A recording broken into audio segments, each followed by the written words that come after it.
উপস্থিতি আপনারা জানেন বাংলাদেশ জাতীয়তাবাদী দলের জন্ম কিভাবে হয়েছে। বাংলাদেশ জাতীয়তাবাদী দলের জন্ম হয়েছিল দেশের সাধারণ মানুষের দ্বারা। যুদ্ধ বিধ্বস্ত জরাজীর্ণ একটি বাংলাদেশকে যখন ওই বাকশালী বাহিনী, ওই রক্ষী বাহিনীরা যেভাবে ধ্বংসের পথে নিয়ে গিয়েছিল, এবং আপনাদের সকলেরই মনে আছে যে ৭ই নভেম্বর ১৯৭৫ সালে যে সিপাহী বিপ্লবের মাধ্যমে জিয়াউর রহমানের বাংলাদেশের মানুষের যে আস্থা, বিশ্বাস, ভালোবাসা নিয়ে সেই সিপাহী বিপ্লব ঘটেছিল, এবং তারই হাত ধরে পরবর্তীতে বাংলাদেশ জাতীয়তাবাদী দলের জন্ম হয়। এবং আমাদের সেই প্রিয় নেতা শহীদ রাষ্ট্রপতি জিয়াউর রহমান স্বল্প সময়ে বাংলাদেশের রাষ্ট্র পরিচালনার দায়িত্বভার গ্রহণ করে তিনি যেভাবে অর্থনীতিক একটি মুক্তি দিয়েছিলেন, তিনি যেভাবে বহুদলীয় গণতন্ত্রের প্রবর্তনের মাধ্যমে একটি পরিপূর্ণ গণতন্ত্র প্রতিষ্ঠা করেছিলেন, তিনি যেভাবে বাংলাদেশের কৃষিতে বিপ্লব ঘটিয়েছিলেন, আপনাদের সকলেরই মনে আছে যে তিনি বাংলাদেশের পথে প্রান্তরে বিভিন্ন অঞ্চলে ঘুরে নিজে খাল খননের মাধ্যমে তিনি কৃষিতে একটি বিপ্লব ঘটিয়েছিলেন। তিনি গার্মেন্ট শিল্প আজকে যে একটি সমৃদ্ধশালী অবস্থায় রয়েছে তার ভিত্তিপ্রস্তর স্থাপন করেছিলেন শহীদ রাষ্ট্রপতি জিয়াউর রহমান। তিনি আজকে যেই জনশক্তি রপ্তানির মাধ্যমে বাংলাদেশ যে রেমিটেন্স আয় করে, সেটার কিন্তু রূপকার ছিলেন শহীদ রাষ্ট্রপতি জিয়াউর রহমান। ঠিক একইভাবে তিনি বাংলাদেশের স্বাধীন সার্বভৌমত্ব এবং বাংলাদেশের মানুষের বাক স্বাধীনতা, গণমাধ্যমের যে স্বাধীনতা তিনি প্রতিষ্ঠা করেছিলেন শহীদ রাষ্ট্রপতি জিয়াউর রহমান।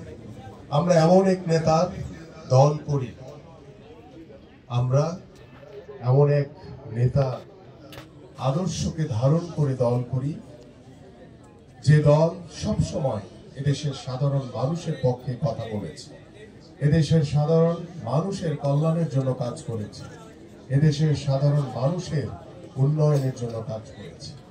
আমরা আজকে মহান স্বাধীনতার ঘোষক শহীদ রাষ্ট্রপতি জিয়াউর রহমানের হাতে গড়া দল বাংলাদেশ জাতীয়তাবাদী দলের প্রতিষ্ঠা বার্ষিকী উপলক্ষে আজকে বরিশাল মহানগর কর্তৃক আয়োজিত যে প্রীতি ফুটবল ম্যাচ আমরা উপভোগ করব কিছুক্ষণ পরে। আমি তার আগে দু একটি কথা বলে শেষ করব। আপনারা জানেন যে দীর্ঘ ১৭ বছর বাংলাদেশ জাতীয়তাবাদী দলের উপরে ওই স্বৈরাচারের দোসররা, স্বৈরাচারের আজ্ঞাবহ বাহিনী তারা কিভাবে নির্যাতন নিপীড়ন চালিয়েছে আমাদের উপরে, এবং এদেশের সাধারণ মানুষের উপরে যেভাবে ওই স্বৈরাচার আওয়ামী লীগ প্রভাব বিস্তার করেছে।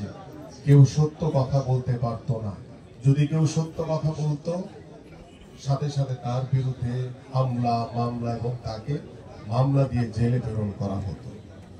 আজকে যারা গণমাধ্যমে কাজ করছেন, আজকে ৫ই আগস্টের পরে আপনারা স্বাধীনভাবে কথা বলছেন, স্বাধীনভাবে সত্য কথা বলছেন, এবং ভবিষ্যতে বাংলাদেশ জাতীয়তাবাদী দল বিএনপি আগামী ফেব্রুয়ারিতে নির্বাচনে এদেশের সাধারণ মানুষের ভোটে যদি নির্বাচিত হয়, সরকার গঠন করে, আমি গণমাধ্যম কর্মীদেরকে বলবো আপনারা অনেক বেশি স্বাধীনভাবে কাজ করতে পারবেন।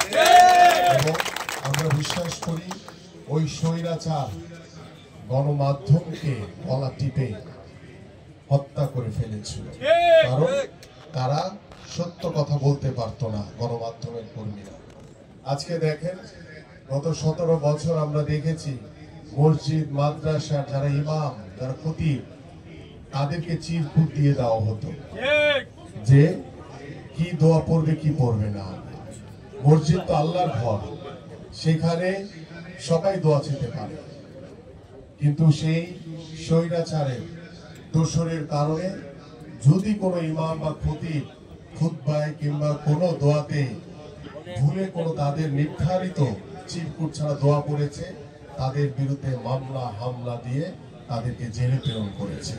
আমি এই কথাগুলো বলার উদ্দেশ্য হচ্ছে যে আমরা একটি স্বাধীন বাংলাদেশে ভবিষ্যতে আমরা স্বাধীনভাবে সত্য কথা বলতে পারবো, স্বাধীনভাবে আমরা আমাদের মতামত প্রকাশ করতে পারবো এবং সেই মতামত প্রকাশ করার জন্য কখনোই আর কোনো মামলা হামলা কোনো হয়রানির শিকার হতে হবে না।